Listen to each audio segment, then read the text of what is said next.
Shalom, shalom. First and foremost, I want to say call halal abinau Yahweh Ba'ashem Mamalak Yahweh Shai, right? All praises, honor, and glory to the Father in heaven, right? And the Son, who the world calls Christ, real name, Yahweh Shai. Go ahead, King.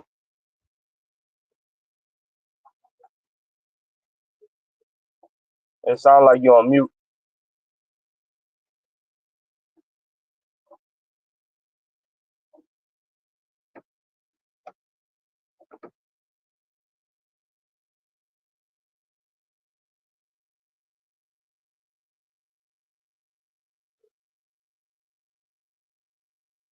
Shalom, shalom.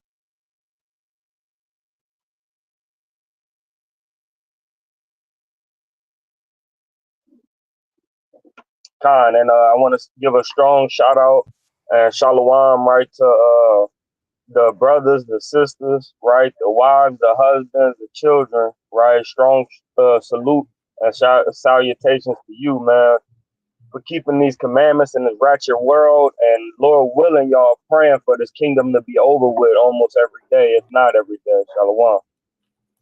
God, shalom, shalom. You can hear me now? Yeah, it's good. Perfect. God, I just want to give all praises, honor, and extreme glory to the Most High, Yahweh Ba'ashem Mashiach Wa Malak Yahweh Shai. Peace and blessings to the 12 tribes that are scattered abroad, man, and extreme amount of blessings, man, and endurance and faith and hope for those that are doing the work of the You Most kind of High. choppy, King. Hold on 1 second. You don't have your headphones today, or something that's far away, or something like that.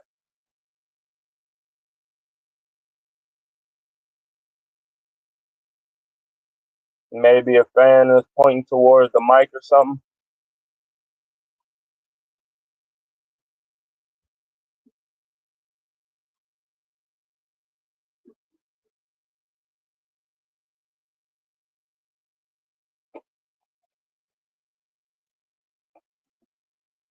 You muted right now. Is that better? Yeah, that's it right there. All right, Okay. saluting again. Selected. Yeah, shalom, shalom, y'all. All praise, honor, and glory to the Most High God, Yahweh Ba'ashem Yahweh Shai. Peace and blessings to everybody out there that's doing the work, man, and staying on fire in His truth in these last days. You know, waking up and shaking the hand of the hopeful elect. You know, and doing everything for the Most High's glory and His sake, man. Right. Peace and blessings to the 12 tribes that are scattered abroad, that are not yet woken up, but Most High willing to wake up in these last days. Shalom, shalom. Shalom. Yeah, that's perfect right there, man. I don't know what you did, but you did it. You did it. You definitely did it. All right, but yeah, man. I like to start off with the reason why I make videos, man. I don't know why it be on my spirit to always say that, but the reason for this video, right, once again, is that a lot of times our people, man, they think that they could just faith their way into the kingdom, man. It's not so, right? You have to have works, man, and works come in many forms and fashions, right? Some of the works, right, that we are supposed to do and not supposed to do is written in the book of, I believe it's Galatians, right, chapter 5, verse 19 on down, or it might be 4:19 on down, right, where it gives you the works of the flesh and the works of the spirit, right? So that's the works right there, and then the commandments is the works, right? And even faith is a work, right? But to show your faith, you gotta do the work, right? So I wanted to put this out there, man, because this is what we see throughout the scriptures, and this is what we see through people's life that actually follow God in the correct manner, is that they put forth works and faith. So I wanted to bring this out for that reason, to showcase, right, that it is possible, and there are people in the scriptures that did it, and there are people on the earth, right, that's currently putting forth those works. That's why I made this topic and brought forth these precepts. That's right. That's right. It's a very important thing that we give people to understand it, man. Especially if you're coming out of Christianity, right? They just teach you that having faith is your works, but faith doesn't really compile or bring into fruition or by actions of which your works shall be, man. You know, And we need to get that understanding that, having faith and works together is what's going to get us into the kingdom. A lot of talk says, oh, well, keeping the commandments, you guys teach that just to keep the commandments is going to get you salvation. No, man, keeping the commandments alone is not going to get you salvation, right? Point blank, period. We have to have faith alongside with our works, which is the keeping of the commandments, the statutes that the Most High gave us to do, which shall be our righteousness pursuant to Deuteronomy 6 and 25, right? We have to do both of them in order to make it to the kingdom, man, with the best of our extreme ability to do so, right? So I wanted to lay that foundation down real quick. All praises, all God, praises. I think that's why I do it too, because it kind of gives you a foundation. Yeah, I like that you just said that. You done said it multiple times, but I finally caught on why you said that. That's why I always like to prelude the video with why I came up with this, right? But let's get into it, man, right? Because it don't make no sense to keep the people waiting now. Let's go to James chapter 1. So we're gonna read the whole chapter of James chapter 1, and precept it, right? And then we're gonna go into James chapter 2, right, and also deal with that as well. Depending on how the time span looks, we'll cut it short or go through the whole thing. Con. But let's do it. I got you. Let me get there so I can read along with you, King. All right. Boom, there. Real quick, your Rob Yash, Shalom King, Sakari Riverside, Shalom, right? Monique, Shalom, Dominiqua, Shalom, Slakia. Who else we got? Nico, 74, Shalom, Wayne, Shalom, Shirley Michael, Chef, Gamba, right? And everybody that's tuning in on the Instagram live. Peace and blessings, all praise to the Most High. Shalom, family. Right, and Shalom to the 2 viewers on the K.O.Y 2 True Judah channel. All praises. Let's do this. All praise. So All where right, we you at? can go ahead, King, whenever you're ready. All right, let me look at the notes real quick. Unless you just tell me the verse. Where we at? We'll stop at 4. We starting at 1. Okay, Con. All right, it's on the screen. Everything good. All right, Con. Here we go. This is James chapter 1 and verse number 1. It reads, James, a servant of Yahweh and of the Adawan Hamashiach Yahweh Shai, to the 12 tribes which are scattered abroad, greeting. Mm-hmm. Verse 2, my brethren, count it all joy when ye fall into diverse temptations, knowing this, that the trying of your faith worketh patience.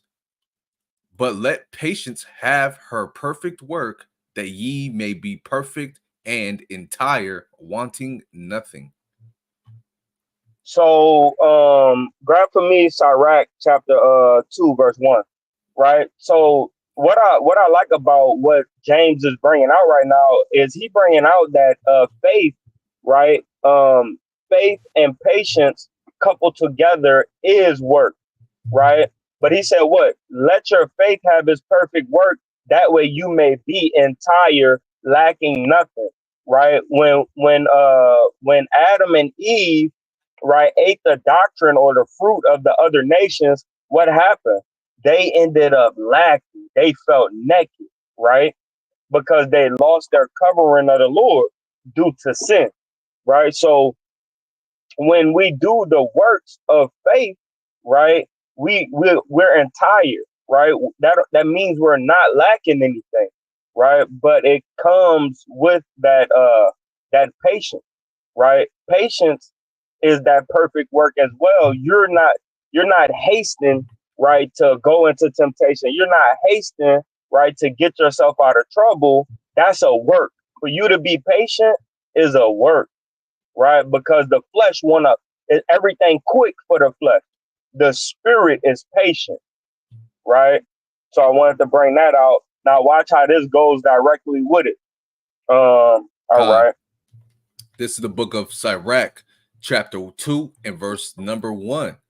And it reads, my son, If thou come to serve the Lord, prepare thy soul for temptation. So right quick, I'm gonna read this right quick. Just kind of like follow along with me on the video. Con, So it says, my son, if thou come to serve the Lord, prepare thy soul for temptation. Set thine heart aright, and constantly endure, and make not haste in time of trouble. Right? Cleave unto him, and depart not away, that thou mayest be increased at thy last end. Right? And the reason why the Lord tells us to prepare ourselves for temptation, he's telling us, just like James said, is that um, be patient, right? And let patience have her perfect work, right? That at the end, right, you may be entire, lacking nothing, right? So right here, we reading this Iraq, and it's telling us, cleave unto him and depart not away in verse 3, and depart not away, that thou mayest be increased at thy last end. Why? Because when you are patient and you don't go back into sin to try to find a way out, the Lord is going to bless you, right, with the things that you deserve, right, with the things, the rewards that you deserve, right, for your patience, right, for your not falling victim into temptation, right, for your cleaving unto him, right. All those things is a work, right? To not fall victim to temptation is a work. There's a preparation that comes into play for you not to fall into temptation. What is that? Fasting, prayer, examination, pleading, applying the scriptures, reading, right? These things are work to prepare you for when temptation comes to not fall victim, right?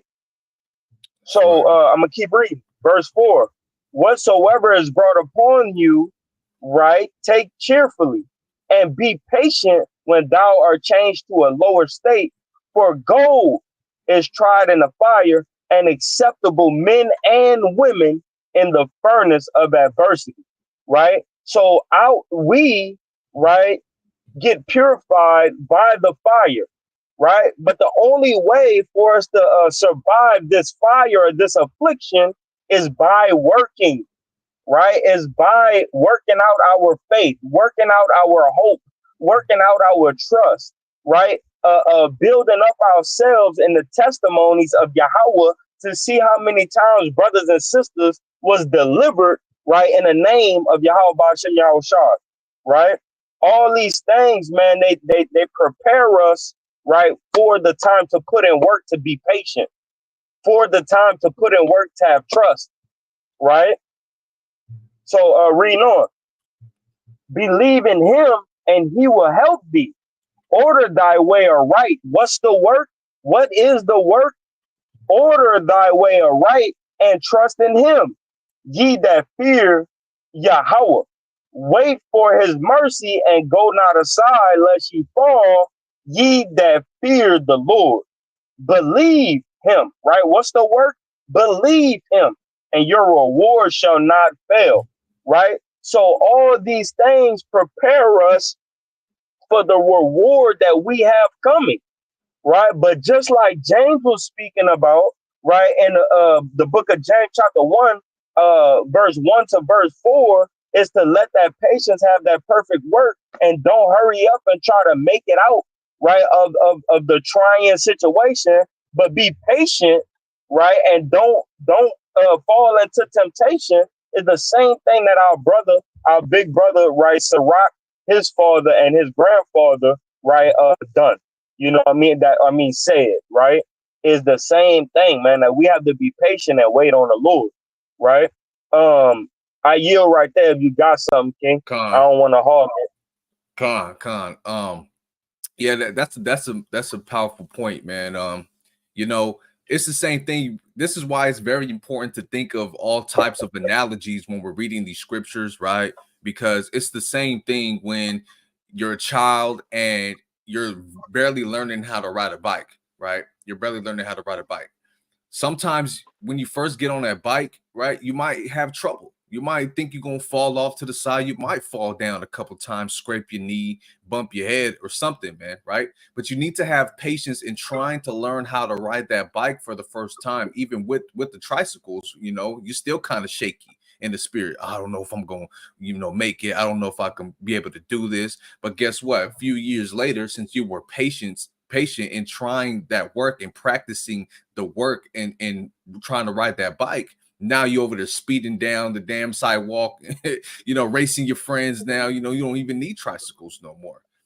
So Hmm. that's a good analogy on having patience and practicing on your patience and having faith that you will be able to achieve something. And next thing you know, you can look back like, man, I can't believe I was losing my mind in that time, man. But I made it through it.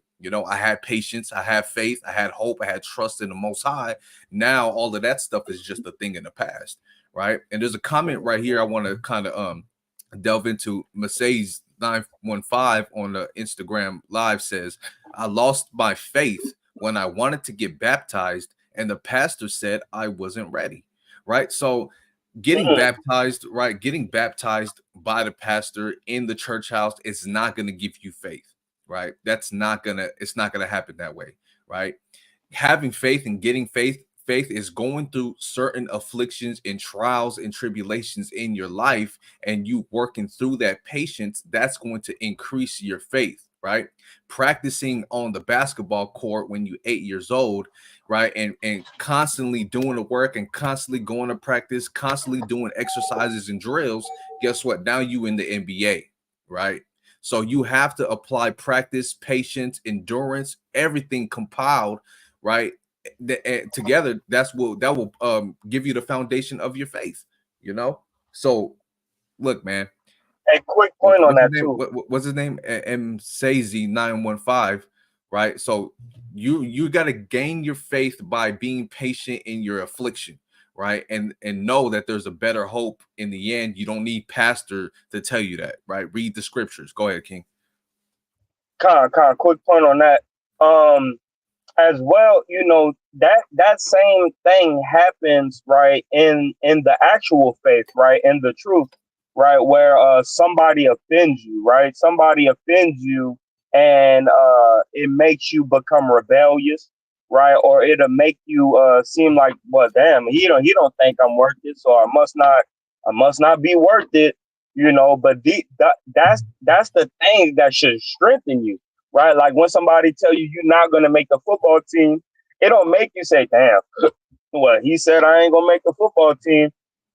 No, it makes you go out there and you throw more, you run more, you exercise more, and then you go try out for that team, and you end up making it, and then so much more you end up making varsity, right? So don't let that discourage you. I see that it didn't because you right back right on fire and you're trying to find your way. So that's all praises to the Father in heaven and Jesus Christ, His Son, right?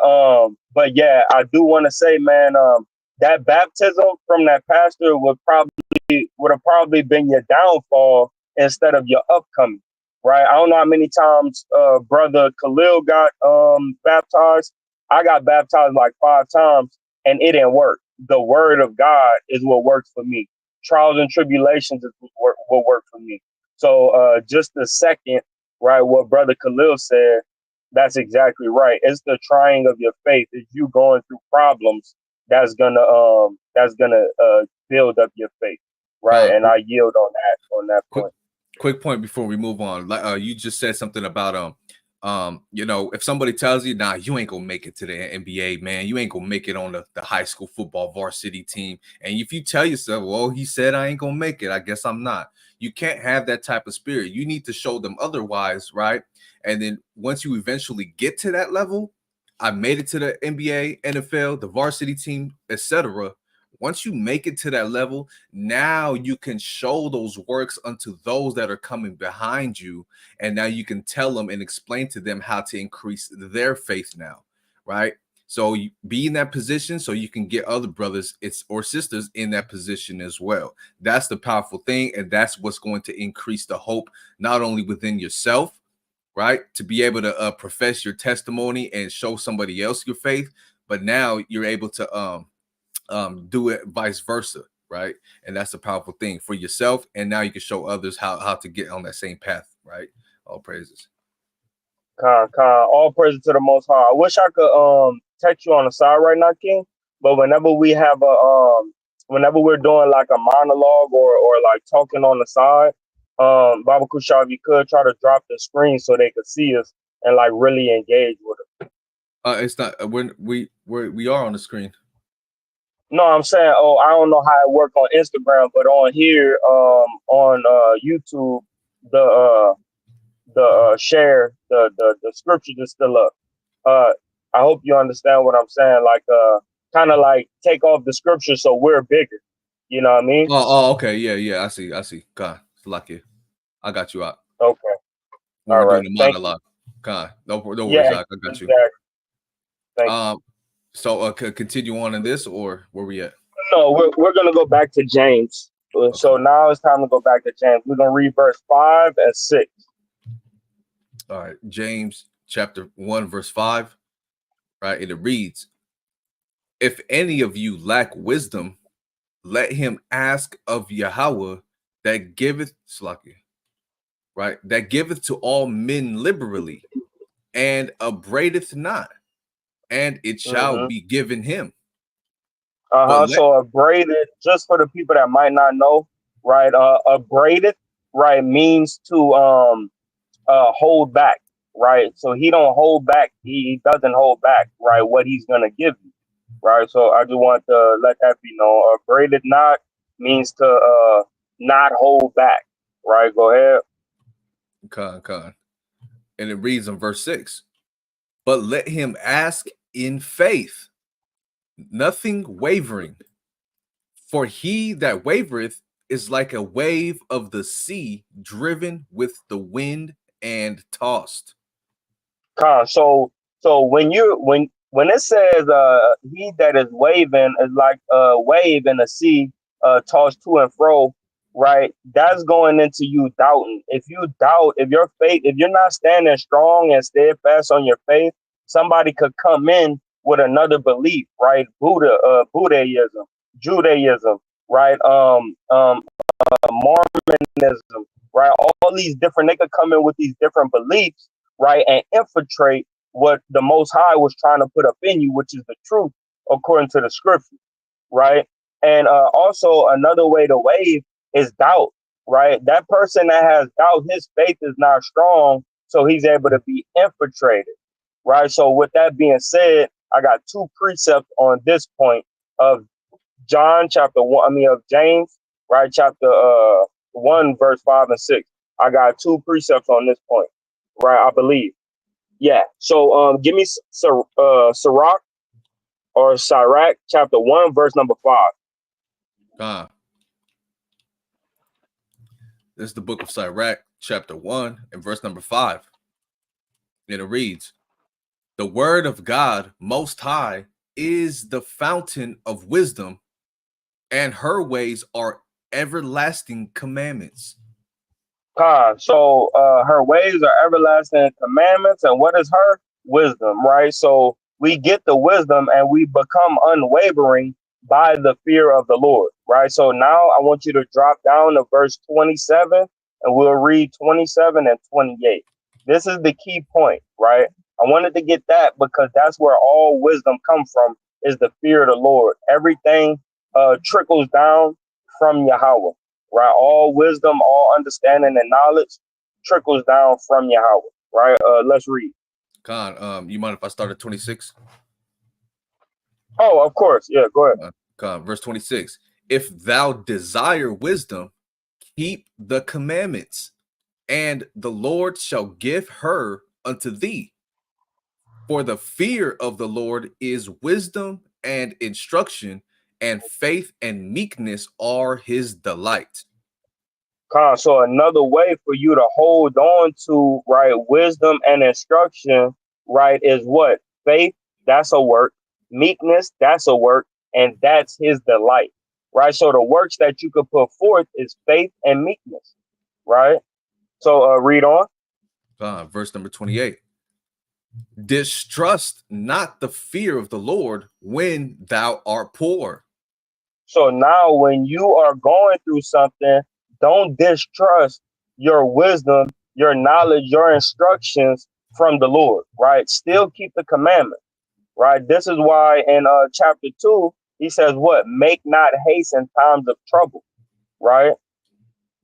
Right? Because acceptable men is forged, right, or made in the furnace of adversity, right? So read on in that. Matter of fact, start back at the beginning of 28. God. 28. Distrust not the fear of the Lord when thou art poor, and Mm.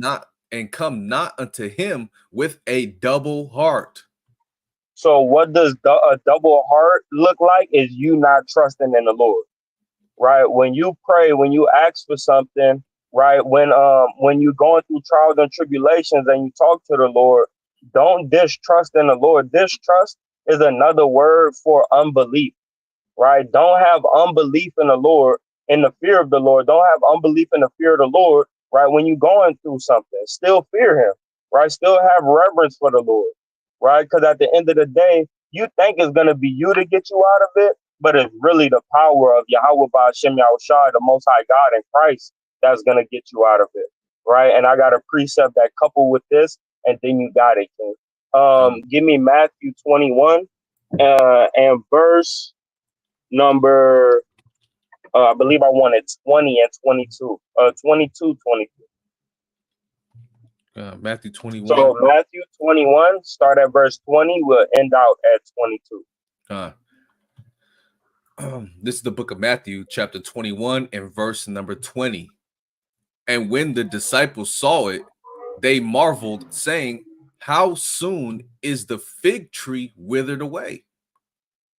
Yahushua answered and said unto them, verily I say unto you, if ye have faith and doubt not, ye shall not only do this which is done to the fig tree, but also if ye shall say unto this mountain, be thou removed, and be thou cast into the sea, it shall be done.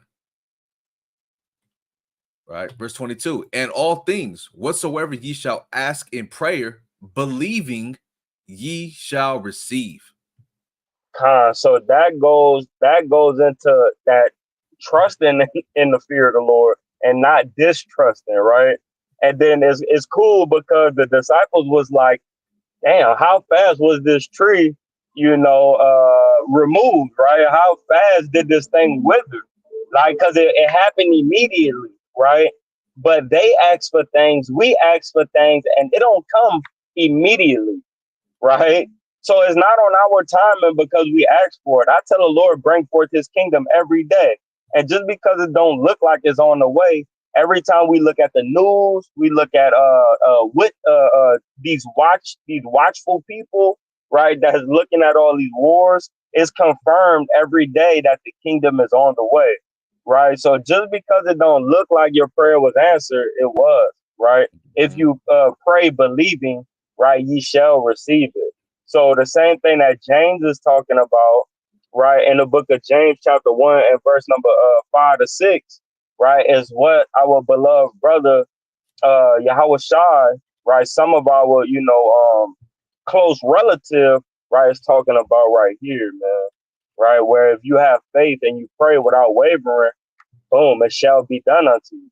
Right. But if you distrusting in the Lord, then and your fear is wavering, your reverence to God is wavering, when He answer you, His answer gonna be wavering. Right. It's not gonna be quick for you. Right. So I yield, King. Con. You got it, King. I don't got nothing right now. All right, all praises. Back to James. Con.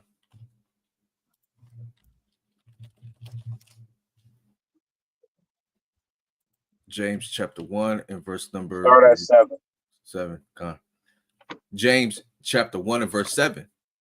For let not the man, Shalaki, for let not that man. You're muted. Hold on. No, you're not. My bad. Salakia. Con, you Can can you hear me? read it one more time for me? Con, you can hear me clear? Good. Yeah, it wasn't you. It was my car. My car Con. shut off. Go ahead. James chapter 1 verse 7. For let not that man think that he shall receive anything of the Lord. So the A person that's wavering, my bad, Salakia, and get for me right quick, Proverbs 16:18, right? A man that is wavering to and fro, right, and his belief is dwindling, let not that man think he gonna receive anything from the Lord. Because if you believe that you're gonna receive something from the Lord, and you wavering, right? That's ego, pride, and what's that other one? It start with an A, arrogance, right? That's what that is. So right now we're gonna go to Proverbs to show you how that pride look like, how that look, when you still think you're gonna receive something, but you ain't keeping not nail one of the commandments, you mm-hmm. know. And if you receive something from the Lord and you ain't keeping nail one of the commandments, guess what? That wasn't the Lord that answered you. That was Satan. That's right. Proverbs 16:18. Pride goeth before destruction, and an haughty spirit before a fall. So that's pride, man, right? Because you're haughty. You telling you think you're supposed to receive something of the Lord when you ain't do nothing right for Him, right? So, like I said, man, if you receive what you asked for and you thought you was praying to the Black Messiah and the Black God, right, or so-called quote unquote, right? You thought you was praying to God and His Son, right? Really, you was praying to that white man, and you was praying to Satan. You feel what I'm saying? And that's who answered your prayer. Because the Lord, if you doing what He said to do, and your prayers get answered, then that was the true and living God, man. Right? Yahweh Bashem Yahushua. So if not, man, you think you receive something, man, you're full of pride and you're gonna fall because you're working with Satan, you're not working with God. Right? So yeah, I wanted to bring that out. We could go back to James now. God. James, let me And read that whenever again. you and whenever you want to make a point too, King, just let me know. So I'm not gonna say yield. Just let me know when you need to get in there. God, I'll say the word point. I'll say the word point. All right. Baseline bullies, Shalom King. All praise to the Most High. Most High willing, we get to see you out there today. Out there teaching. Where we at the store, man. State of brothers, man. All praises. Shalom to baseline bullies. Call all praise. Shalom. Man. James chapter 1 and verse number 7. I'm going to read that again. It says, "For let not that man think that he shall receive anything of the Lord," right? That's And pride, dog. right, that's that prideful man, right? That's that double-minded man if he's not really truly asking the Most High in sincerity and in true faith, right? And Verse I was just about to say that in faith. You said it though, in true faith. All right, all praise. verse number 8. A double-minded man is unstable in all Mm-hmm. his ways. Man. So if you double-minded, man, that means you're kind of leaning on the fence. You're not really truly on the side of the Most High, right? And you're kind of not even really on the side of Satan at the same time. You just straggling the fence, right? If you straggling the fence on a football field and you be like, yeah, man, I'll kind of, how you gonna be on the football field? You say hut hike the team of Dallas, but you start running the other way to make a touchdown for the other team. That don't make no sense, man. How the quarterback gonna turn around and run the opposite way, man? Now both teams is confused. Like, man, we don't know whose side you on, man. So we need to make sure we playing for that championship team, which is the team of the Most High, man. Right? The Israelites, Mm-hmm. versus the wicked. Right? So you can't be double-minded, because if you're double-minded, you're actually opening up the floodgates on a higher level for demons and all of these false doctrines and understandings and theologies to inherit your mind. Now they leaning you on the side of the wicked, right? Man, So we don't want to do that. We want to have a strong mind and stay on that narrow path, right? Narrow path is the walks that you go on, but it's also the path that you stay on, pursuant to Proverbs chapter 4, right? The last verse. where you ponder your feet, right, and you don't turn to the right or to the left, but you stay on that narrow path, which is ultimately going to lead you to the ultimate righteous side, right, the right hand side of the Most High. Hey, quick point on that too. And that all comes with building, right? That's why the scriptures talk on like building a temple, right? Building yourself up, right, in the spirit. All these different things is because at first your faith is not going to be as strong as we would like it to be. I will hope, right, that brothers and sisters come in here and their faith is just on 1,000. You feel what I'm saying? But it just doesn't work like that. So it's that building process, right, that actually help, right, with that extravagant amount of faith, right. I just wanted to make that quick point on what you was bringing out, right, because that was heavy what you said. Let's go though if you're ready.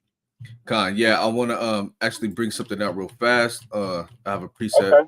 of course, the classic. So let me get this real quick in um Sirach chapter 33. Always my go-to. Right. So right here in James chapter 1, verse 8, it says, a double-minded man is unstable in all his ways. So we have three key words here: double-minded, right, which is kind of one of the same, right, and unstable, right. So if you're double-minded and you're unstable, you're basically like this here, where we read in Sirach chapter 33 and verse number 2, right? A wise man hateth not the law, meaning you don't hate instruction, you don't hate being guided by the Most High, you don't hate the commandments, right? If you're a wise man, you won't hate these things. But if you hate these things, but you claim you need the Most High, that's being double-minded, right? Oh, I believe in God, but you don't do nothing the Lord tells you to do, right? Oh yeah, I believe in Jesus Christ, but then you're not really following the steps of true guidance with wisdom, understanding, and knowledge that you ought to do. So therefore, you're a hypocrite in your own mind, right? You're a hypocrite to yourself. So here it says, a wise man hateth not the law, but he that is an hypocrite therein is as a ship in a storm, right? So that ship in a storm is susceptible to all kinds of damages, right? And ultimately, it's susceptible to being shipwrecked, right? Now you damn hit a damn rock or iceberg like the Titanic, and you sinking, and you don't know how to get out of that situation, right? And you don't want to do that to yourself, right? So you want to be on a fortified ship. You want to be on a strong ship that's really backed and aided and guided by the spirit and power of the Most High to guide you to where you got to go, the ultimate destination, which is his bosom, which is his kingdom, right? So don't be double-minded. Stay in one strong, upright mind so the Most High can guide your ship and that you will not shipwreck, right? I just wanted to bring that out. All praises. Right. You guys understand in the chat? Gone. All right. Here we go. Going back now. Boom. Right. So again, James 1 and 8, a double-minded man is unstable in all his ways. Right. Keep reading on that, King.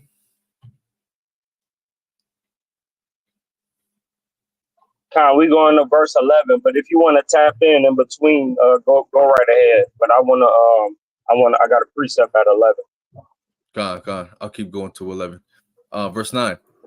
Let the brother of low degree rejoice in that he is exalted, but the rich in that he is made low. Right. So what it's saying is here is that when you come from a poor estate and now you're being put on a high level, right? I came from the bottom, I came from the slums, the hoods, right? But now I got a nice paying job, a decent house. You know what I'm saying? The Most High really was patient with me because I was patient in faith. Now I was able to achieve these things, right? Just like the brother we seen in the chat, if somebody's telling you can't do something, but you have enough patience and faith, now you on the varsity team, right? Now you have faith on a higher level than what you just had, right? Rejoice in that. Be happy with that. Why? Because the Most High was the one who did that. Why? Because you had faith and you weren't double-minded throughout that whole situation. And verse 10 That's right. also, right? But the rich, in that he is made low, because as the flower of the grass, he shall pass away. So even when you're on a high level and you're rich, and then all of a sudden you lose everything, right? You still have to remain in that humble spirit. You still have to remain grounded in that same amount of faith, right? Yeah, I used to have 5 cars, man, 6, 7 bedroom house. You know what I'm saying? I had a business strong, pulling in 200,000 a year, and now I work a 9 to 5 again. Right? Don't let that sway you from off your faith, because ultimately, once you have the understanding, that's the Most High actually retrying you and testing you again, right? Just like we see what happened with Job, right? Read the book of Job, read the story of Job, because as the flower of the grass, he shall pass away. You want to break that part down, King? So just as the flower of the grass, right, we're gonna pass away, we're gonna die, right?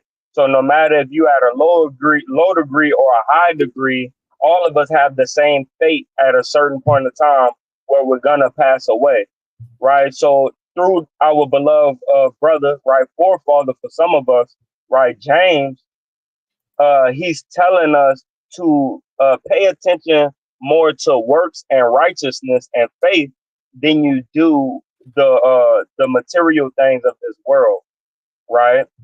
Um, so yeah, that's what he's talking about. Read on because it's gonna explain. Read verse 11. Uh, Verse 11. For the sun is no sooner risen with a burning heat, but it withereth the grass, and the So flower. the same day, every day the sun come up, right, and it'll burn up the grass, right. So there's no doubt in the Most High mind and in any of our mind that when the sun come up, the grass will get hot. You feel what I'm saying?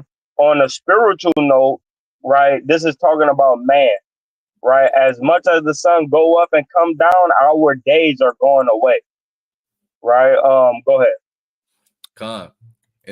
Again, for the sun is no sooner risen with a burning heat, but it withereth the grass, and the flower thereof falleth, and the grace of the fashion of it persisteth, perisheth. Mm-hmm.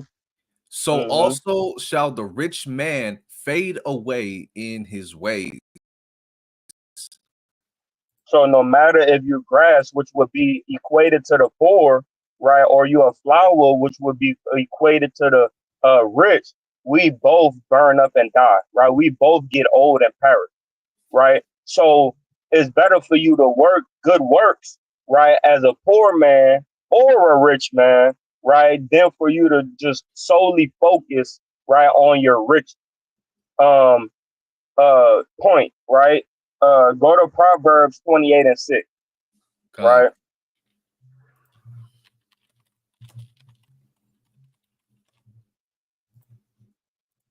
This is the book of Proverbs, chapter 28, and verse number 6. It says, better is the poor that walketh in his uprightness than he that is perverse in his ways, though he be rich. Because regardless of the fact you're going to die, it's better to be poor and be upright and righteous and work the works of the Lord, right, than for you to be rich and all you do is work the works of this world. You want the best car, the best this, the best that, right? And that's not going to do anything for you, right? As a righteous man, one thing that we should want though, as being righteous, is the best food, the best drinks, right? The best if we could get good garments, right? The best garments, right? Because we know those things they perish away, but the Lord said that those things are good for a man. That's all a man really needs, right? So that's what we should want as being righteous. That's the thing that we should want the best of.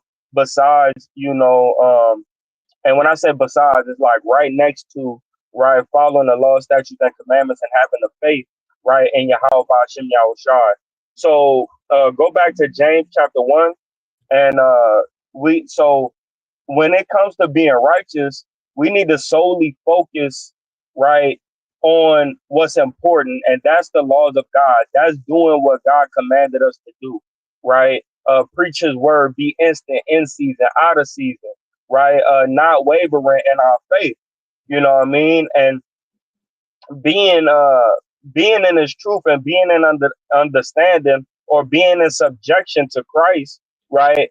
We have to keep our soul focused on spiritual things and not material things, spiritual things and not fleshly things, right?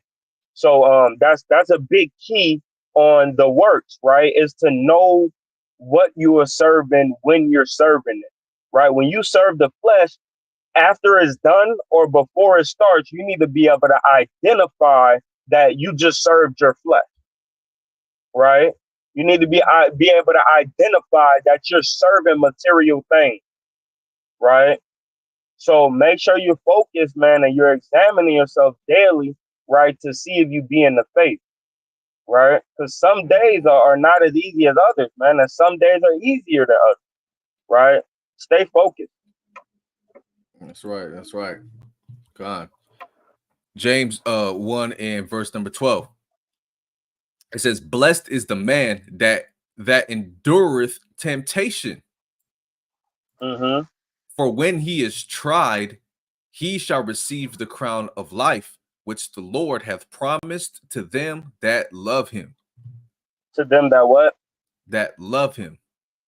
Right. So now it's telling us what? Blessed is the man that endured temptation, right? Because we're going to get a reward for being tried, right? Because that's a promise that that the Lord gave us, right? Because we love Him, right? So now I want to get y'all another precept, because one thing about being tried, things that are costly, right? They get tried, they get tested, right? Like a good sword that's not gonna dull, right, or break when you get into a fight. That sword has to be tested. It has to be tried, right? It has to be forged under fire and pressure and a rock to sharpen to get to the point to where it's very useful for battle, right? That's the same thing with you guys, man. That's the same thing with me and brother Khalil, right? Let's go ahead and get Isaiah what I wanted um 1 and verse number 23, and we're gonna read to 26. God. And shalom to D, man. I appreciate you being up in this thing, man. And shalom to our brother, man. Our brother out there in Arizona killing it, right? I'm isn't it Ali, Alazar? Eleazar. Eleazar. Yeah, Eleazar. My bad. I was having the brain fart, right? Eleazar, man. Shalom to you too, King. The water for being in the building. All God. right, so let's go into Isaiah 1 and 23 to Con 26.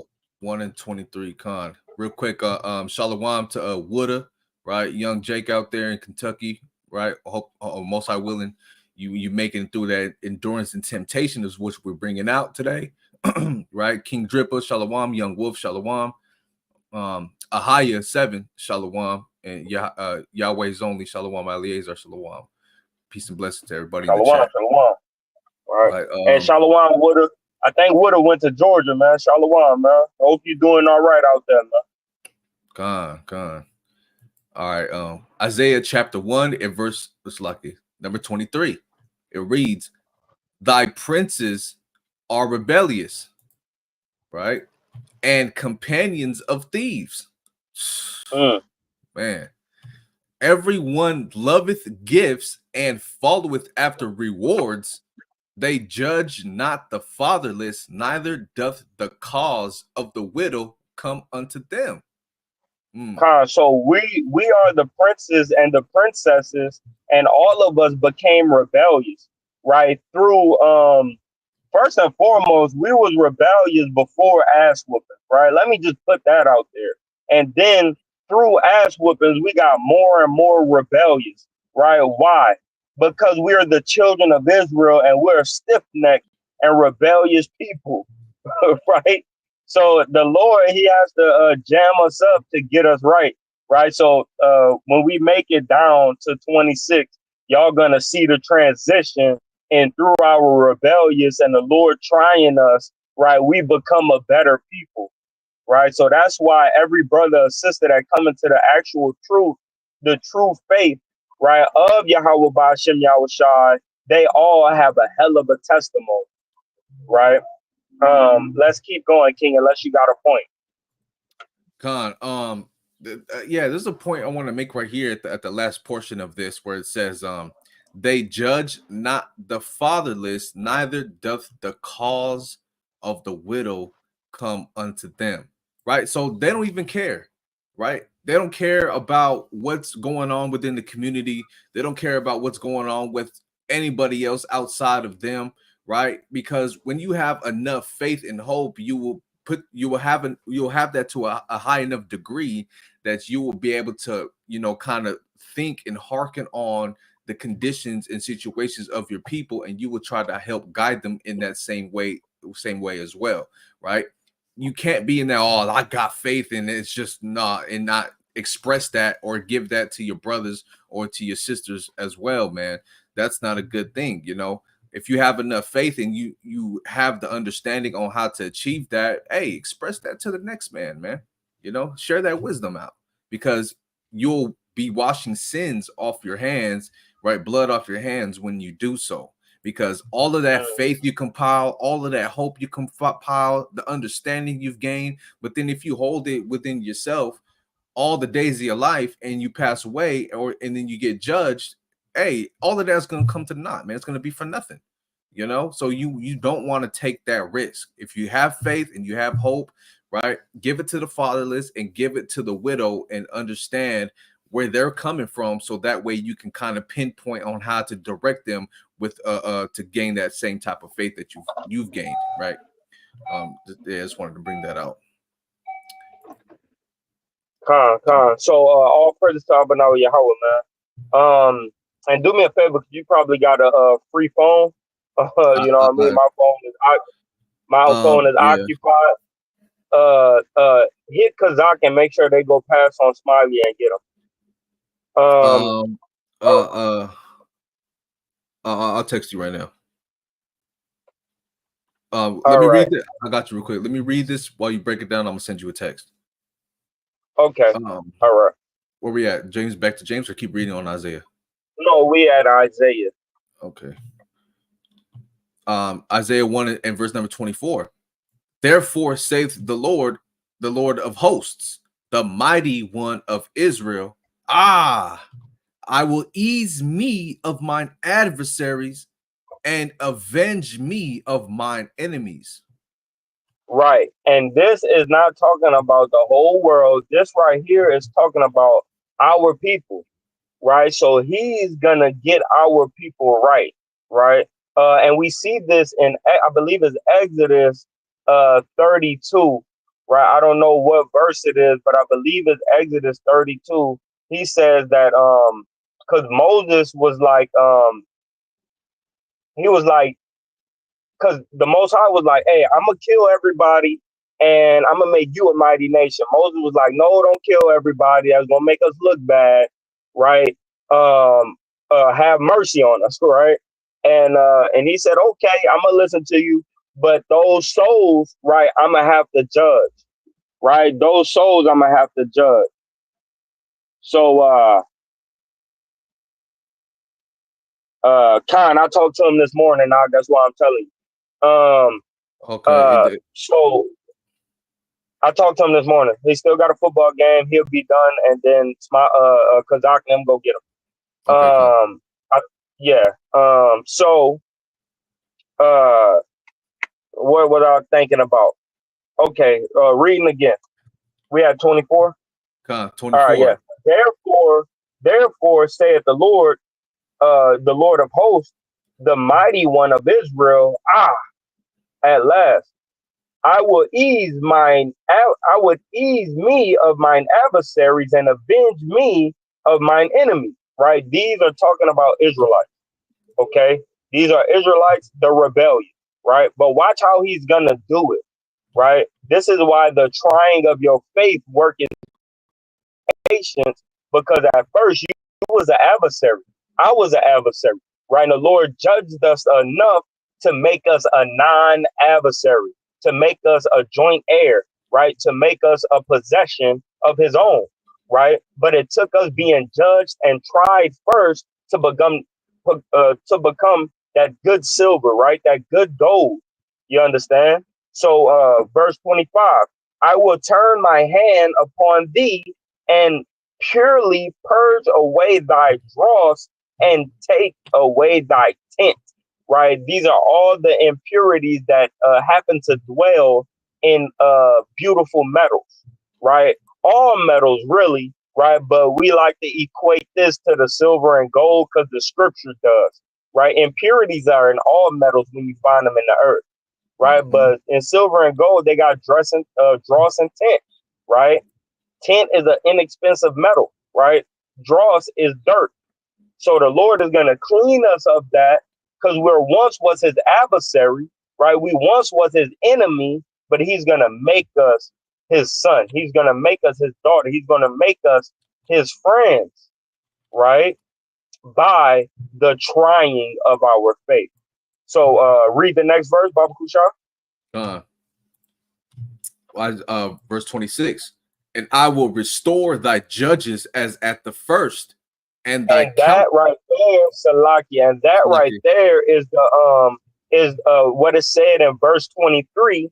He said, what thy princes are rebellious, right? What does the princes do? They judge, right? So he said he's gonna restore our princes, right? He's gonna restore our judges as it was at the first, right? Go ahead. God.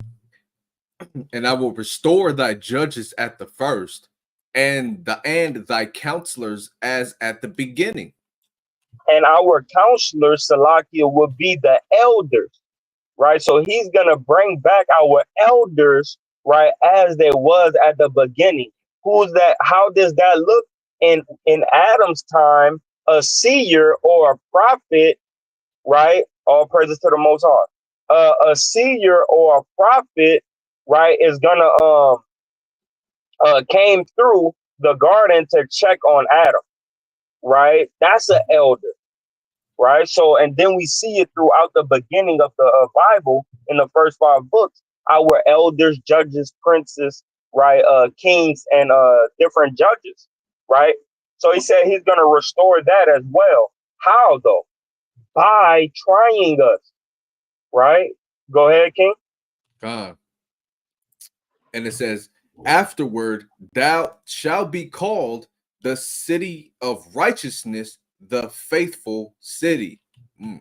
The faithful city. And that's how we're coming to be faithful, right? This is the same thing in Revelation when he said, measure the temple, right? When he commanded them to measure the temple, but the temple is the people, right? That's us. Same way right here, man. He's restoring the judges, he's restoring the counselors, he's restoring the elders, and he's restoring the princes, right? Princes of people are who are of high renown or highly favored, right? And elders is the ones that the princes, right, or the highly favored people go talk to because they got more wisdom, right? So the Lord said he's going to give that back to us. But how do we get that? By being tried, by the Lord removing the dross and the tint from out of our gold, from out of our vessel, right? So let's go back to James and if you got a point, make it. Yeah, I yeah. love, yeah, I I want to love to hear it. I want to go ahead and bring out that account in Daniel chapter 6, right? Great account of that, right? So of course we see in Daniel chapter 6 that there's a trying of his faith here, right? And he ain't forward not even one instant, right? One instance he ain't forward. He ain't kind of questioned what was going on now, but we're gonna read that right now. So Daniel chapter 6, verse number, I'll start at um verse number 4, right? Daniel 6 and 4 says, then the presidents and princes sought to find occasion against Daniel concerning the kingdom, right? What kingdom is this? The Babylonian kingdom, right? But they could not find none occasion nor fault. for as much as he was faithful, neither was mm, there any error or fault found in him. Then mm, said these men, we shall not find any occasion against this Daniel, except we find it against him concerning the law of his God. Right? So mm, they're trying to get Daniel to go off, right? um According to the king's commandments, right? So on is what's going to happen. They're trying to get him to backslide against his God at the same time, right? But of course he's not going to fold. He's remaining faithful. Verse 6. Then these presidents and princes assembled together to the king and said thus unto him, King Darius live forever. All the presidents of the kingdom, the governors and the princes, the counselors and the captains have consulted together to establish a royal statute, right? So they all came together to make a statute, right? A form of law, right? And to make a firm decree, right? An order. They came together to establish an order that's going to stand firm, that cannot be taken away or moved, right? This is what they're coming to do. That and this is what the that order is, that decree is, that whosoever shall ask a petition of any god or man for 30 days, save of thee, O king, he shall be cast into the dens of lions. So they came to the king like, look, man, hey, yo, king, if we want you to make a decree, right? Write this law. As the king, write this law that if any man is asking of anything of any other god outside of you, right? Then let him get put into the den of lions. Verse 8. Now, O king, establish the decree and sign the writing that it be not changed, according to the law of the Medes and the Persians, which altereth not. Wherefore King Darius signed the writing and the decree, right? mm, Now, when Daniel knew that the writing was signed, he went into his house, and his windows being open in his chamber toward Jerusalem, he kneeled upon his knees 3 times a day and prayed and gave thanks before his God as he did aforetime. So Daniel already knew that they signed this law that if you're caught praying to any other God except to the king, then you're going to get put in the lion's den, right? Daniel knew that, but guess what? He did. He still prayed to his God anyways, right? Yahweh anyways. You understand? Verse 11. Then these Salakia, men, Salakia, uh-huh. Salakia. And he, the thing is about Daniel, right? How strong his faith was. He at first he was doing it with the door closed. He didn't care about people seeing him or nothing like that. Once they put the decree forth, he said, "I'm about to praise my Lord and pray to Him publicly. I'm gonna let everybody see that I'm serving Yahweh Ba'ashem Yahweh Shai." And that's a mighty work that Daniel did, man, in this Babylonian captivity. Right? I just wanted to Mhm. point that out too. Con, that's right. And let me kind of get through this. We got this though. Verse 11. Then these men assembled and found Daniel praying and making supplication before his God. Then they came near and spake before the king concerning the king's decree. Hast thou not signed the decree? Right. So they come into the king like, didn't you sign that order? Right. That every man that shall ask a petition of any god or man within 30 days, save thee, O king, shall be cast into the den of lions.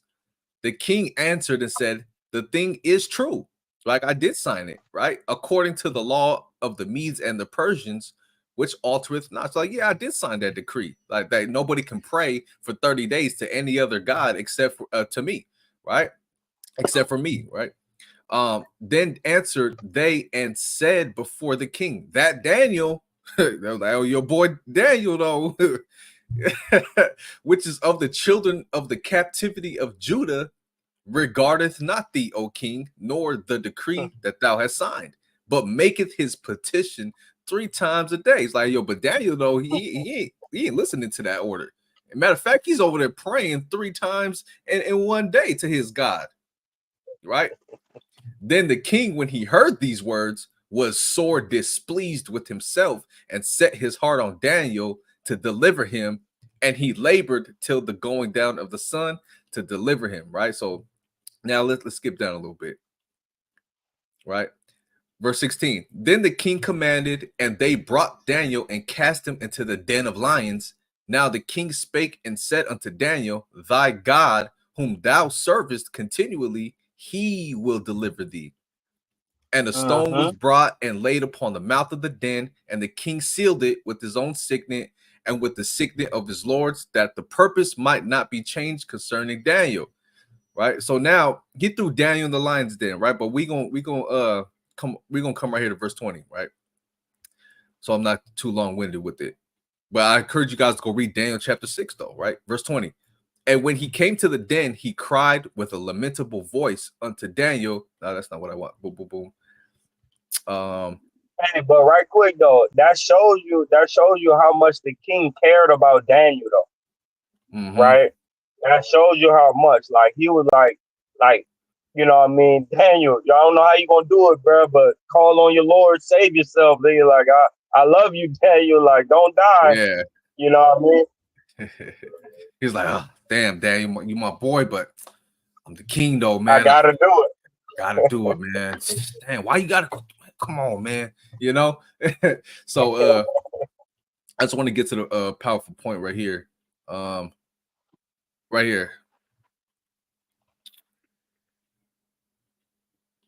Then said Daniel unto the king, O king, live forever. My God hath sent his angel and has shut the lions' mouths, that they have not hurt me.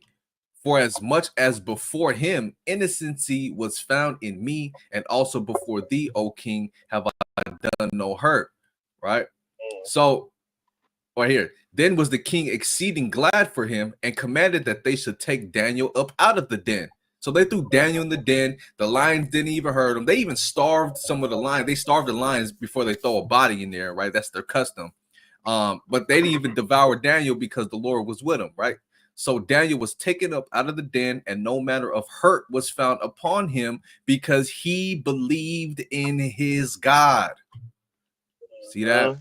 So that's a powerful point of biblical account of how much faith we shall have and how much trust and belief we need to have with the Most High, that no matter what you're going through, it might seem like it's a sticky situation that you cannot get out of it, but guess what? The Lord delivereth from them all, man. Right? Mm-hmm. All praises. Mm-hmm. All praise to the Most High. All right, let's go back to James, Con, chapter 1 and verse 1, number 13. con, yeah, verse 13. It says this: let no man say when he is tempted, I am tempted of God, for God cannot be tempted with evil, neither tempteth he any man. Right. Read 14. 14. But every man is tempted when he is drawn away of his own lust and enticed. And that's what happens, man. We start to want to go our own way, but the Most High, He never tempted any man to do wickedly, man, right, or do evil, right. And we're gonna get a secondary account on that just to like stamp it in, right. And that's Sirach 15 and 20. Uh, right here, boom.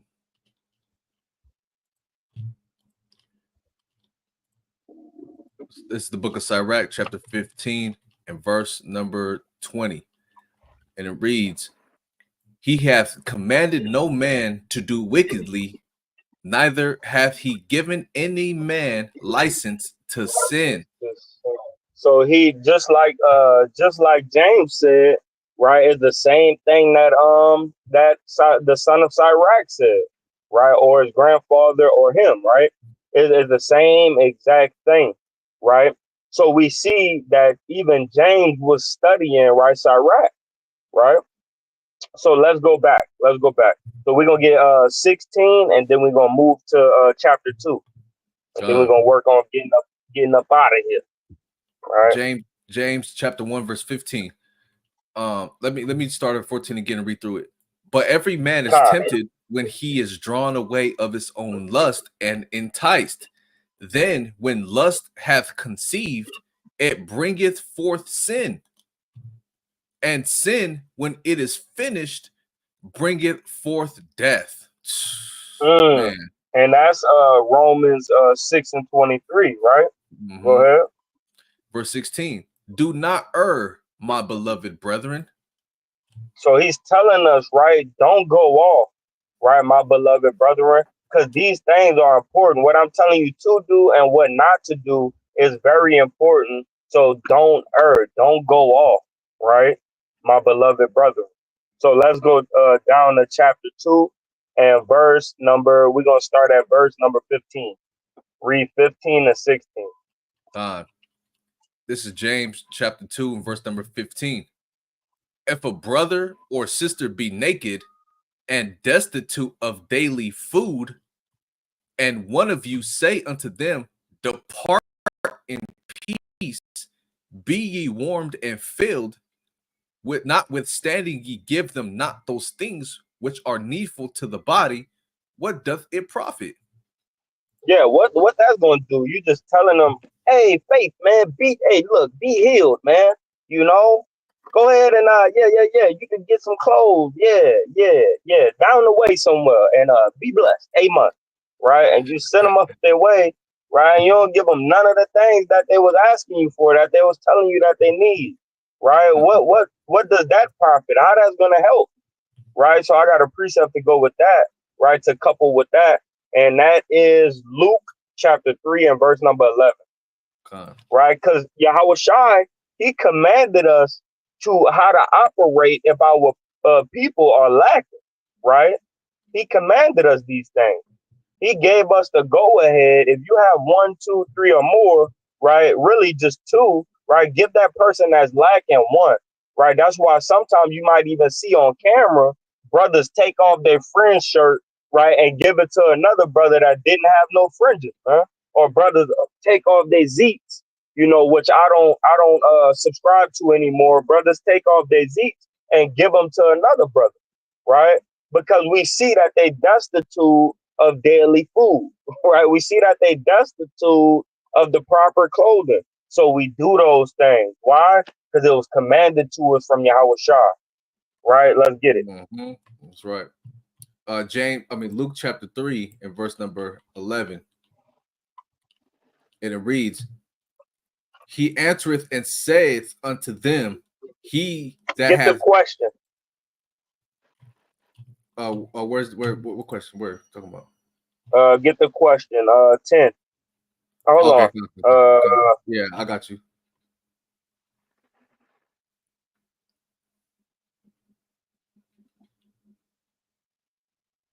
Let's see. Let's see. Verse 7. Okay.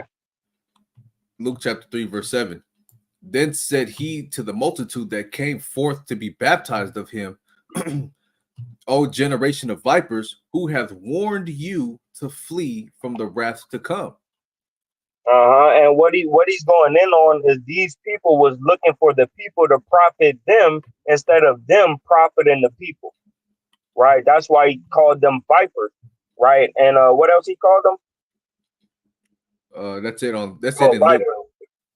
Okay, just vipers. Okay, so Mm-hmm. that's why he called them vipers. Because what does vipers do? They sting you so they could benefit off of you, right? But something that's loving, they give to you, like a chicken, right? A chicken ain't trying to kill you. You never heard of a chicken just trying to damn destroy somebody. Nah, they kind of like just do their own. The hen just do their own thing. You know what I mean? Lay a couple eggs and they give us food to eat. You feel what I'm saying? That's what brothers and sisters need to be like, not like a damn viper. You feel what I'm saying? So read on, King, because this is why he called them out their name like that. You guys are users and y'all killing the people. You know, Verse 8, it says, Bring forth therefore fruits worthy of repentance, and change your ways, right? Go ahead. begin not to say within yourselves, We have Abraham to our father. They kind of like boasting up themselves, like, nigga, we got Abraham to our fathers, nigga. They banging on They banging the God, set on a nigga. You know what I mean? We got Abraham to on my mama, cuz. Right? God. And it says, "For I say unto you that Yahweh is able of these stones to raise up children unto Abraham." And now I gotta knock down your pride because you think you something because you circumcised and your family circumcised, your whole house circumcised, the whole temple circumcised. You got your damn panties in a bunch, thinking that you something and you God, D said, "All praise to the Most High." nothing. Read on, Salaki. Verse number 9. And now also the axe is laid unto the root of the trees. Every And tree that and there. the reason why he said that because now it's a time for me to split up, right? Who's the 2/3 and who's the 1/3 that shall get salvation, right? So Mhm, the axe is laying to the root of the tree because some of y'all gotta perish so the other ones could prosper, mhm. right? So let's go. God. Every tree, therefore, which bringeth not forth good fruit, is hewn down and cast into the fire. So the roots that ain't doing what I believe, what Yahweh Shai believe, and he told them they need to be doing, all those roots, all those trees, all those people cast into the fire. They got to get the hell up out of there, right? So that 1/3 could prosper. You know what I God. mean? Go ahead. Verse 10. And the people asked him, saying, what shall we do then? Hey man, what the hell we supposed to do then? Because I know you talking about us, and look at us. We using the people. We got this going on. Got this going. Car nice though. We got our chariots got chrome rims on that mug. You know what I mean? But what can we do now? You know what I mean? What how can we fix this? Right? Because they know that he talking about their ass, right? Let's God. go. Verse number 11. He answereth and saith unto them, he that hath two coats, let him impart to him that hath none. Mm-hmm. And he that hath meat, let him do likewise. Right. Let's go get that right quick. Get that up in 1916. Con. Right. Get that right quick because the Messiah, he was on to something, right? What he doing right now is actually preaching, right? Isaiah, right quick, while you go get that right quick. Isaiah 58, right? Isaiah 58. Hold on, Salakia. Be patient with me. 58, and I'm missing it. Okay, okay. He says, I rather this fast. Hold on. You wanted Matthew 19 or Luke 19? Matthew. Okay, okay, So God. right here in Isaiah 58 and 5, it says, is it such a fast that I have chosen, right? A fast where you starve your flesh and stuff like that. Is that a fast I have chosen? It says a day for a man to afflict his soul. It is, I mean, Salaki, is it to bow down his head and as a bulrush and spread sackcloth and ashes under him? Will thou call this fast? And Salakia, an acceptable day unto the Lord. It is not this the fast that I have chosen to loose the bands of the wickedness, right? To undo the heavy burdens, right? And to let the oppressed go free, and that ye break every yoke. Is it not to deal thy bread to the hungry, and that thou bring the poor that are cast out to thy house? When thou seest the naked, that thou cover him, right? And that thou hide not thyself from thine own flesh, meaning your family, right? The Israelites, right? Don't hide yourself from the needs of your people, right? This is where Yahweh Shai grabbed that from, right? Because he already knows this. He gave this word to Isaiah, right? So let's get that in Matthew. God. Matthew chapter 19 and verse number 16. It's like something popped up. Hold on. Okay, here we go. It says, and behold, one came and said unto him, good master, what good thing shall I do that I may have eternal life? And this is a young man that was a child of a Pharisee, right? So this is the question: what should I do to inherit everlasting life? Right? Read on. And he said unto him, why callest thou me good? Mm-hmm. There is none good but one, that is Uh-huh. Yahweh. Right, right. So let's drop down, right? So we see the question, right? Let's drop down to verse 20. Verse 20. The young man said unto him, all these things have I kept from my youth up. What I lack I yet? Right? That's a little bit of pride right there, right? Go ahead. Yahweh said unto him, if thou wilt be perfect, go and sell that thou hast, and give to the poor, and thou shalt have treasure in heaven, and come and follow me. Right? So so he ain't changed nothing, right? It's the Uh, same thing that was being said in Isaiah, same thing going on in James, right? Chapter 2. The Lord ain't changed nothing, right? We go back to Matthew, right? We in Luke 3:11 on down, right? The Lord telling us what he want from us, man. You worried about stuff too much, man. How about uh-huh, you give that away? You know what I mean? Give it to the poor, man. Help out the poor, right? And do it consistently while you follow me. uh-huh. Oh That's a man. that's a that's a big deal, bro. Go ahead, make your point, King. Right, on verse 22.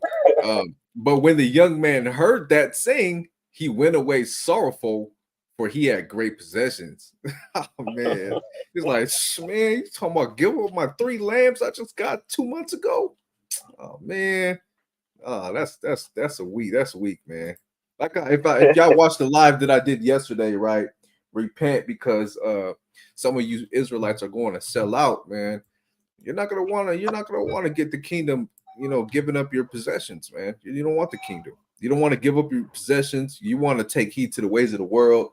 You're putting a value price in the flesh on your spirit and your salvation. You know, Mm. $1 million lead the truth for 1.2 million. Hey man, I might do that. Yes, You know I'm what not I'm saying? true. And then you got Jake's behind you, so like, man, shit, $1.2 million, man. Oh, I'll take that. I'll take that, bro. Like that. You right, man. No, man. Who gives a damn about all of that stuff, man? But go watch that video, man. Repent, because some of you Israelites are going to sell out, man, in these last days. Man. Yeah, All come. right, let's go, man. All right, back to Luke. Back to Luke chapter 3 and verse number 11. So Uh, that's another point, man. The Lord he's a man that he doesn't, I mean, he's a God that he doesn't lie and not a man. No, he's not like a man, right? That he shall lie, right? So it's consistent in the scriptures what he really wants from us, man. Does he want you to afflict your soul and fast, right? Is that the key point for you to get closer to the Most High? He said, I'd rather you not even fast, but take care of your people, man, right? And here we go, man, because fasting is selfish, right? I'm gonna just put that out there, right? We do fast. I love to fast. I love people that fast, right? But fasting is a selfish act, right? The Lord wants us to be selfless, so He'll rather that we take care of one another, man. mhm. Right? So Yeah, make sure. let's get it in. Yeah. Make sure y'all go check out the channel, man. Go to the live video section, right, and go look at that video. Be selfless and not selfish, man. It's very powerful. Y'all Uh, go check out our lives, man. Right? uh, Come. that was a good video. That was like I still love that one. I love all of them, but God, that one be hitting different though. God. Okay, verse 12. Let me read 11 again and then go into 12. Please. Verse 11. He answereth and saith unto them, he that hath two coats, let him impart to him that hath none, and he that hath Hmm. meat, let him do likewise. Then came Sharing also. food. Somebody Mhm. hungry, right? Share it. Same thing we heard in James chapter 1, verse 15. I mean, chapter 2, verse 15 and 16, right? Go ahead. Con, you coming out of look. If you come out from just buying some food somewhere, you got a burger and some fries and a shake, and you literally just bought it, and you literally just walking out the door, and you see somebody right there asking for some food. How many of you would be like, you know what, man? I just brought it here. Take my whole fries, or take the burger. I'll eat the fries. Or matter of fact, take Mm-hmm. the whole thing. How many of you would really do that? Because a lot of brothers in their spirit, they know, I just bought this, man. Sorry, I didn't got it. That's selfish, man. Just Mm-hmm. put yourself in that situation in your mind. Will you do that? Right? Mm-hmm. Yep. Yep. I don't even want verse 12. I just wanted 11 from there. Okay, Right. then. Let's go back. Let's go back to James. All right, James. All right. hmm 17. 17. It says, oh, I got to read it all the way through. Slack you. Verse 16 again. And one of you say unto them, depart in peace, be ye warmed and filled, notwithstanding ye give them not those things which are needful to the body. What doth it profit? Even so, faith, if it hath not works, is dead, being alone. Mm. Right. So keep going. God, yea, a man may say, thou hast faith, and I have Mm. works. Show me thy faith without thy works, and I will show thee my faith by my works. Uh-huh. Thou believest that there is one God, thou doest Uh-huh. well. The And devils, what? thou doest well. The devils also believe and tremble. Right. So look, man. A devil is a deceiver, man, and our people they have devils on them. They deceive the people. Right. So the possessions that people how you say acquire, right, or heap unto themselves in their time on earth, they end up putting that above Yahweh Bashem Yahushua. So right now, what I really want to harp on is that he's saying, if you got faith, show me your faith by your works, because that's what I'm going to do, right? And then when we read down in verse 19, he says, you believe that there's one God, you do well, right? The devils also believe and tremble, right? The people that deceive you also believe and they shake and they boot, right? The actual spiritual devils, they believe, right? And they shake in their boot. But watch Mhm. this act that happened up in the book of Acts, chapter 19, verse 15 to 17, right? Watch this act, because what James is saying is totally factual, right? That the Uh, demons, they know, right, who Yahweh Shai is, and they tremble, right? uh, So watch this. this is the book of Acts, chapter 19, and verse number 15. And Slakia, um,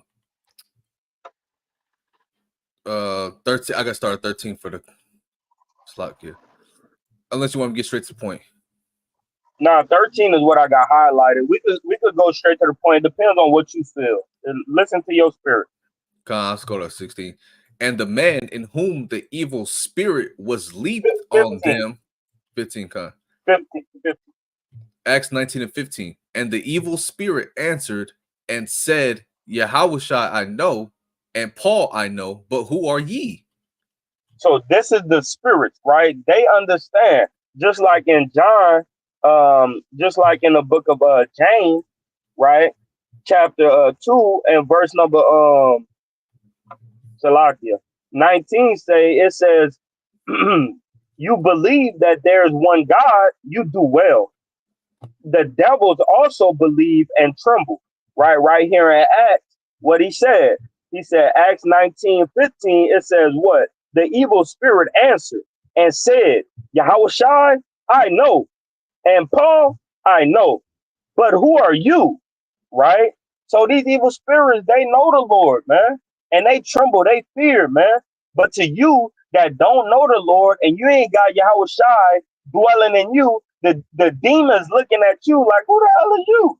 But if you have Mm-hmm. Yahweh Shai within you, right, they look at you and even tremble. This is why some of these adversaries that's out here in this world, you see it a lot of times on the street corners, right? Those demons try to come up and mess with the apostles, the prophets, the servants of the Lord, right? And they gotta buckle, right? And they gotta go, man. And they gotta flee because they see Yahweh Shai that lives within them, right? Keep reading in that act. God. And the man in whom the evil spirit was leaped on them and overcame them and prevailed against them, so that they fled out of that house naked and wounded.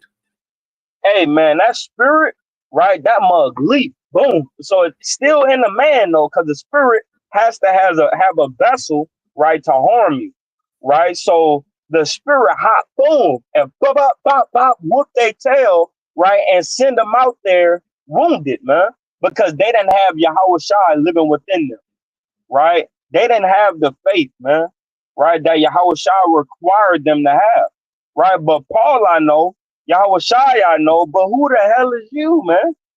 Right, read on. God. Verse 16. It's like it. Verse 17. And this was known to all the Jews and Greeks also dwelling at Ephesus, and fear fell on them all, and the name of the Adawan Yahweh Shai was magnified.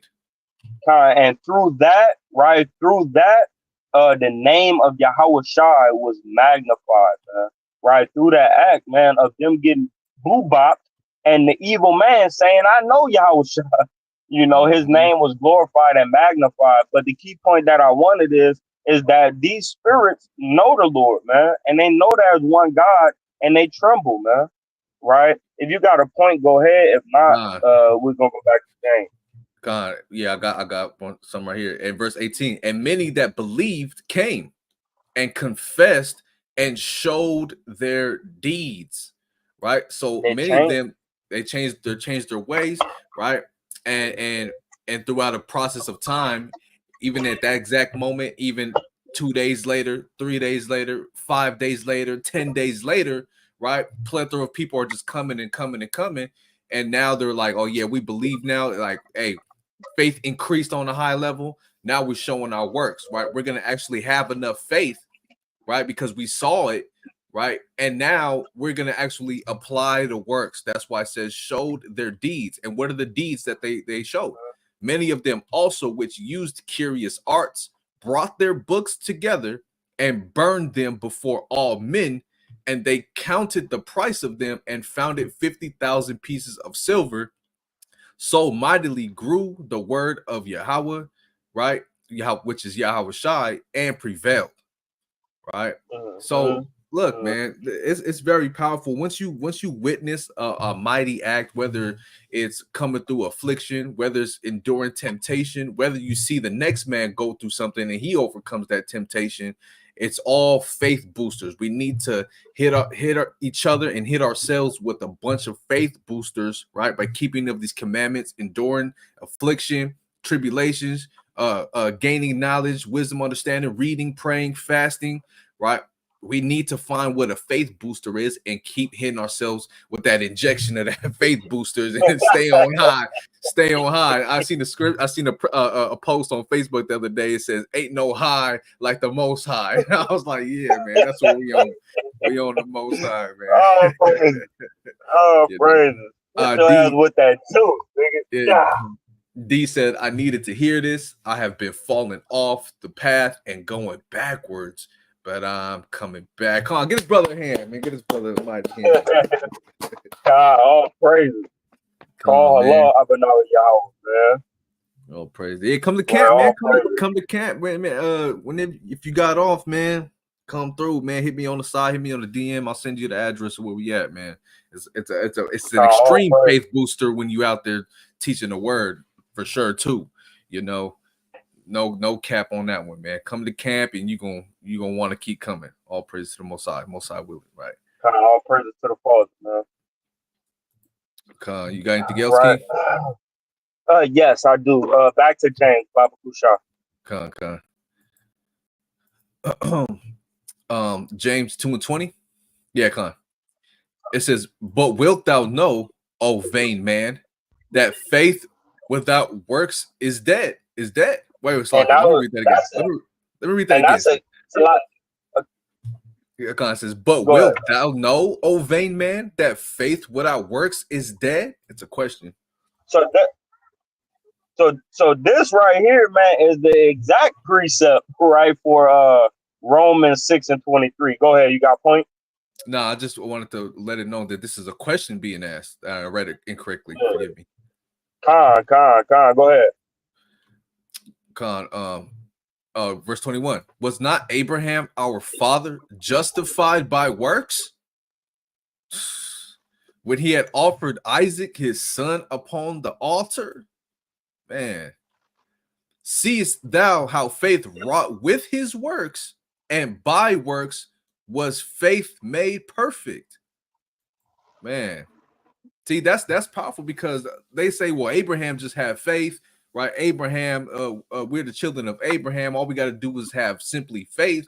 Oh man, it's if you read that account, Abraham had enough faith that he did the work which Yahweh commanded him to do.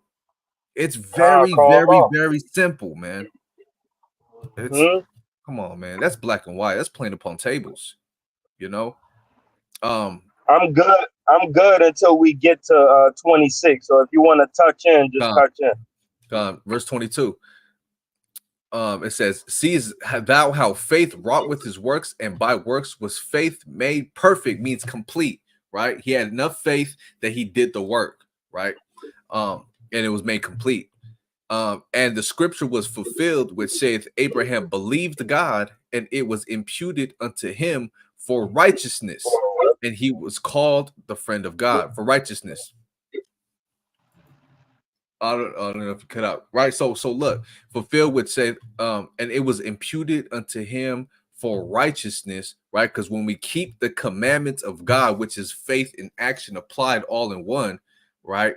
It's considered righteousness. Of course, that goes all the way back to Deuteronomy 6:25 as well, right? It shall be our righteousness. Let me get that real fast.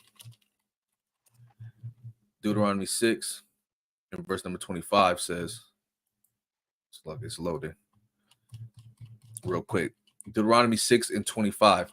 And it shall be our righteousness if we observe to do all these commandments before the Lord our God as he hath commanded us, right? And it was Abraham's righteousness because he observed to do the commandment of which he told Abraham to bring Isaac up into that altar, right? That's a commandment. Thus saith Yahweh. Right now, going back, that's why it was considered his righteousness. Now, verse 24 says, you see then how that by works a man is justified, and not by faith only. See, it's twofold, it's two ways. You cannot just have faith only and be justified. You cannot just have works only and be justified. You have to couple them together. This is why the live is titled the way it's titled. You understand? Now, verse 25, I got you, King. Likewise, also was not Rahab the harlot justified by works when she had received the messengers and had sent them out another way? Man, Right? man. For as the body without the spirit is dead, so faith without works is dead also. God, hey, that's simple, bro. Right? That's simple. So the ignition in your body that keeps your heart beating is your spirit. It's your spirit that keep you alive. Soon as this stop, your body go to the ground, your spirit go to the Father. Right? Without both of them, right, you're dead. Right? You know what I mean? Your body is dead and your spirit is alive. Right? But with right, with both of them, you're alive. You're made a quickening spirit, a quickening vessel, right? But it says, so faith without works is also dead. If you don't have them coupled together, right, is no use, right? Is no absolute use. So we have to work and have faith. One more precept, Ecclesiastes 12 and 7, you right? got And you we got out of here. you got peanut butter, no jelly. you got you got ketchup, no mustard. Kool-Aid, you no know, sugar. yeah, you know. And just real quick before you get that precept, it's the same. Your spirit is the driver, your body is the car. What can your car Mm-hmm, do without the driver? It's that simple, right? mm-hmm. Ecclesiastes what, King Salakia? Ecclesiasticus? 12 and 7. Now, Oh, Ecclesiastes. okay, I got you. So in this, and the same way we look at this is the same way that we got to look at faith, right? And faith and works, right? So we're gonna read it, and then I want you to substitute, right, faith, right, for then Dust. shall dust, yeah, for dust, right, and then works, right, for spirit.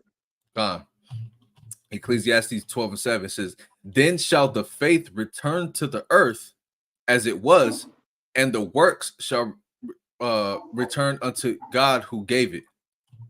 Right, but read it regularly first. God, then shall the dust return to the earth as it was, and the spirit shall return unto God who gave it. Right? Again, So look, hold on, right quick. So there's a separation. Once they depart, they're alone, right? The spirit goes to the Father, the dust go to the earth. Same way with your works. If you don't have both of them, they depart. They both singly, they it is not worth much, right? Right here we know for sure, right, that the spirit is worth more, right? So what's worth more, right, to me is your works, because your works show forth, right, your faith.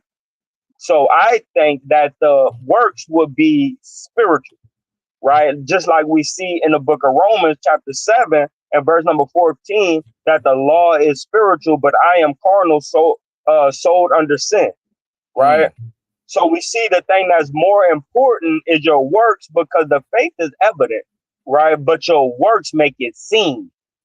You understand? So now read it the way that I said it, King. God, And if you got a point, all yeah, praise. the dust would represent more of the. Whoa, what was that? The dust will represent more of the faith in this instant when we're trying to use it in this fold, because um, faith is built from the ground up, right? It's built from the ground up. When you're applying enough works, your faith gets increased like a plant that's growing, right? So I would see it in that way. Yeah, dust will represent faith in here if we're trying to use it in that fold. So it says, then shall the faith return to the earth as it was, and the spirit shall return unto Yahweh, who I mean Salaki. Then shall the faith return to the earth as it was, and the works shall return unto Yahweh who gave it. Right. Right? So we can see that faith, like the brother just went into, right? We can see that faith is good to equate faith with dust, because a lot of stuff come from dust. You get nutrition, you get fruit, you get value, you get things that you need to build, right? Things that you need to use to plug down to rebuild, right? We get a lot of things, right, from the dust, from the earth, right? But the biggest thing to make stuff come into fruition, or to the way that eyes could see, you don't know a building is full of wood and rocks, right? If you see just trees and gravel, right? You see the building after it's done. Mm-hmm. So if you do the works, you can see the equity, right, or the fruition, or the sight of the things that you have faith in, right? So couple them both together, and you have a building, you have a strong tower, you have a wall of defense, right? You have an army, right? All these things are given unto you, right? Because you have them both. But when they separate, all you see is the tree and the gravel. When they separate, all you see is the ground. You don't see the fruit, right? When they separate, right, all you see is a tree falling, you know. But when you couple them together, you make a monument, you make a Mhm. building, you make a vehicle, right? When you couple these materials and work together, right? So I just wanted to bring that out. That's the end of my lesson of not my lesson, but of the lesson that I had to bring out through the inspiration of Yahweh Hashem Yahushai, why the Rakah Kadash, right? Through the Holy Spirit as well. That's it, man. You know, that's I it for got me. I got one more on this. Watch this, Doc. um, so right here, remember we are replacing dust for faith, and we're replacing spirit for works. So when it says, "Then shall the faith return to the earth as it was, and the works shall return unto God who gave it." Why? Because when we get down to verse number 13 or 14, it says, God shall bring every work into judgment, meaning that work is going to follow you, right? Of the works you did is going to follow you into the afterlife or so on, or when you in that judgment seat, right? The work is going to follow you.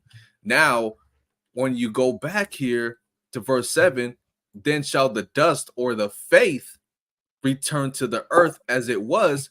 Why does that faith need to stay on the earth? Because that faith, right, needs to be shown or used as a light for the next man, right, to gather those grapes, like we see here in Leviticus 23 and 22. Right here it says, "And when ye reap the harvest of your land, thou shalt not make clean riddance of the corners of thy field when thou reapest, neither Mm, shalt thou gather any gleaning of thy harvest. Thou shalt leave them unto the poor and to the stranger. I am Yahweh." Right? So mm, when we leave, when we die, when we that's nice. when we have ourselves in a high enough degree, we're able to leave what's left for the next man to gather that faith that's represented as that dust that is left on the earth. You know, the next man coming behind you, right? Consider that I labored not for myself only, but for all of those that seek learning, right? So this is why it has to be we can use this as faith.